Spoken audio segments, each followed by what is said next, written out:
Doctor बाबा साहब भीमराव अम्बेडकर ने कहा था कि संविधान कितना भी अच्छा क्यों ना हो, वो अंततः बुरा साबित होगा अगर उसे इस्तेमाल में लाने वाले लोग बुरे होंगे, और संविधान कितना भी बुरा क्यों ना हो, वह अंततः अच्छा साबित होगा अगर उसे इस्तेमाल में लाने वाले लोग अच्छे होंगे। भारतीय जनता पार्टी, कांग्रेस पार्टी और समाजवादी पार्टी, इनका सिर्फ जीतने का तरीका है कि ध्रुवीकरण करके चुनाव जीतो। किसी भी मुद्दे को बस ध्रुवीकरण के माध्यम से करो। इनका कोई मकसद नहीं है शिक्षा, स्वास्थ्य, रोजगार, सुरक्षा, इस पर बात करने का ये मतलब ही नहीं है। कभी भी देखिए इनकी रैली में ये सब बातें नहीं होती। अभी ध्रुवीकरण करने का नया तरीका अखिलेश यादव जी ने क्या अपनाया, आपने देखा ध्यान से? एक बच्चे को खड़ा करके एक संविधान पकड़ा दिया। मतलब ये समझ रहे हैं कि इससे ध्रुवीकरण हो जाएगा, एक दलित समाज का वोट हमको मिल जाएगा। जबकि दलित समाज एकदम विधिवत तरीके से आपको समझ गया है यूपी में कि आपने उस समाज के लिए कितना महान काम किया है।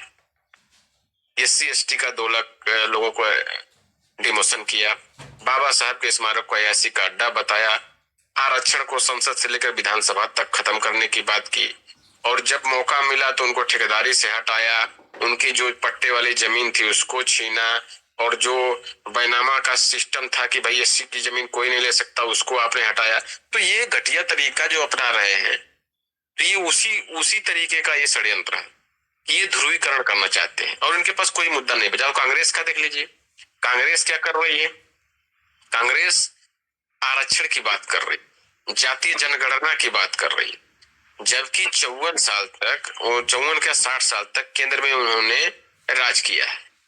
तब इनको ना तो जातियां दिखी, न जातीय जनगणना दिखी, न बाबा साहब और महापुरुषों के सम्मान में भारत रत्न का की बात की। जब बाबा साहब और महापुरुषों के सम्मान की बात आई तब ये कान में तेल डालकर आंख बंद कर लेते थे। तो इनके जो दादा परदादा थे, दादी थी, उन्होंने खुद भारत रत्न ले लिया, और बहुजन महापुरुषों को एक भी भारत रत्न इन लोगों ने नहीं दिया। इनके पूरे परिवार को भारत रत्न मिला हुआ है। तो इनकी जो राजनीति है ये बहुजन समाज को गुमराह करने की। अब ये OBC की बात करते हैं, SC ST की बात करते हैं, नौकरियों की बात करते हैं। सबसे ज्यादा नौकरियां इन्होंने बर्बाद किया। प्राइवेटाइजेशन किसने किया? रेलवे को बेचने का काम किसने शुरू किया? BSNL को बेचने का काम किसने शुरू किया? बेलगिल को बेचने का काम किसने शुरू किया? इस भारतीय जनता पार्टी ने तो आज तो नहीं किया, कांग्रेस की ही धर्रे पे चल रही ने जो बात कही है तो हवा में नहीं बोल रहा हूं।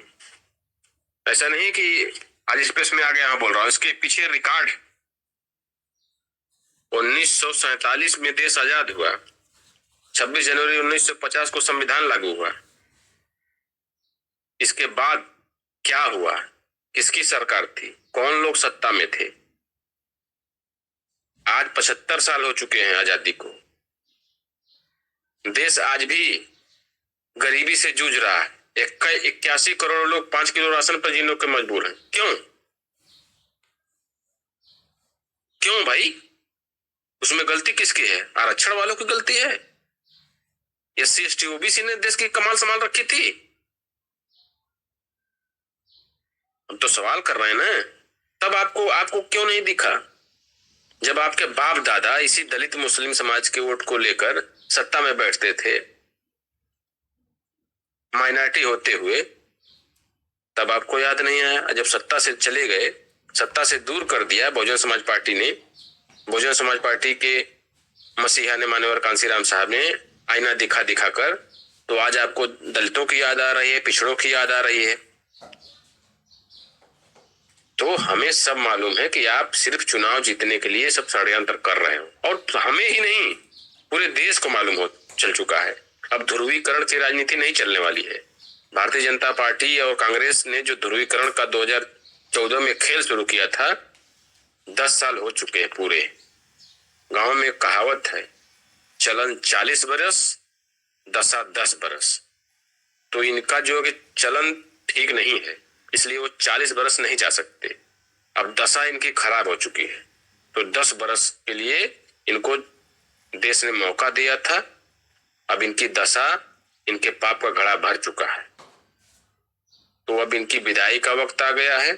अब फिर से ध्रुवीकरण का ये प्रोपगंडा तैयार कर रहे हैं, लेकिन वो सफल हो नहीं पा रहा है। अब देख लीजिए, प्रधानमंत्री जी बहुत कोशिश कर रहे हैं, लेकिन हो नहीं पा रहा है, क्योंकि आकाश आनंद जी ने, बसपा ने, बहन जी ने इतना जबरदस्त ध्रुवीकरण पर चोट किया है कि लोगों को समझ आ रहा,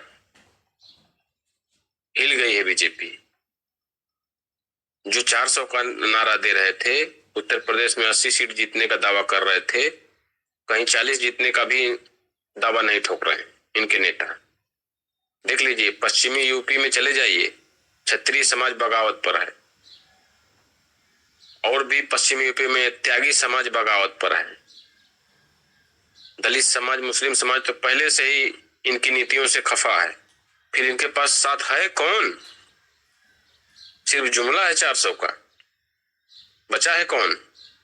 और कांग्रेस जो आज बता रही है, कांग्रेस के युवराज जो खुद चले गए केरला में लड़ने, वायनाड से लड़ने के लिए, यूपी से मैदान छोड़ दिया उन्होंने। यूपी में 1% भी लोकसभा में वोट उनका नहीं बचा। उत्तर भारत के लगभग 200 सीटों पर मात्र 6 सांसद इनके बचे थे। बचा क्या है? और ये गठबंधन, इंडी गठबंधन जो है, इनके पास है क्या? आप देखो, ध्यान से देखो, आंकड़े गवाही दे रहे। चुनाव आयोग वेबसाइट खंगालिए, कुछ बचा नहीं है, तो इसलिए घबराए हुए हैं। और सबसे बड़ी बात है कि बसपा पर हमलावर क्यों नहीं? क्योंकि इनको पता है कि जहां ये लोग बसपा का नाम लेंगे तो बसपा और तेजी से, मजबूती के साथ खड़ी होगी। अभी तो थोड़ा स्पीड कम है, लेकिन फिर भी बहुजन समाज पार्टी से ही भारतीय जनता पार्टी का एनडीए लड़ रहा है, और बहुजन समाज पार्टी से ही इंडी गठबंधन लड़ रहा है। और मीडिया क्या आपको दिखाना चाह रही है कि भारतीय जनता पार्टी को बसपा डेंट कर रही है, और कांग्रेस पार्टी और सपा अलायंस को डेंट कर रही है। डेंट नहीं कर रही, ये बहुजन समाज पार्टी से ही ये दोनों पार्टियां प्रत्येक सीटों पर लड़ रही हैं। उत्तर प्रदेश की 80 सीटों पर लड़ रही हैं। इस तरीके से मीडिया प्रोपेगेंडा करता है, घुमाकर ऐसा पेश करता है जैसे लगता है कि बहुजन समाज पार्टी मतलब इन दोनों को नुकसान पहुंचा रही। तो फायदा किसको पहुंच रहा है? बहुजन समाज पार्टी को ही पहुंच रहा है। जब जहां भारतीय जनता पार्टी मजबूत है, वहां पे बहुजन समाज पार्टी जीत रही है, लड़ाई में है, तो बहुजन समाज पार्टी जीत सकती है। जहां इंडी अलायंस का खतरा है, वहां भी बहुजन समाज पार्टी जीत सकती है। तो ये जीतने की बात क्यों नहीं करते? प्रत्येक 80 सीटों पर बहुजन समाज पार्टी लड़ाई में है, और जो भी लड़ रहा है बहुजन समाज पार्टी से लड़ रहा है। सीधी सीधी बात है। लेकिन इसको घुमाकर किस तरीके से पेश किया जाता है मीडिया द्वारा, जातिवादी मीडिया द्वारा, ये आपको समझने की जरूरत है। बहुजन समाज पार्टी बहुत ही मजबूती के साथ जमीन पर चुनाव लड़ रही है, और ये आज नहीं लड़ रही सिर्फ चुनाव में, इसकी तैयारी 2.5 साल पहले शुरू कर दिया गया था। बहुजन समाज पार्टी ने जब अपना प्रदेश अध्यक्ष यहाँ उत्तर प्रदेश में दिया था पाल समाज से, उनको जिम्मेदारी दी गई थी गांव चलो अभियान। गांव चलो अभियान के तहत प्रत्येक गांव से इन्होंने आवाज उठाई और मीटिंगें की, लोगों को जोड़, सर्वजन समाज के लोगों को जोड़ा।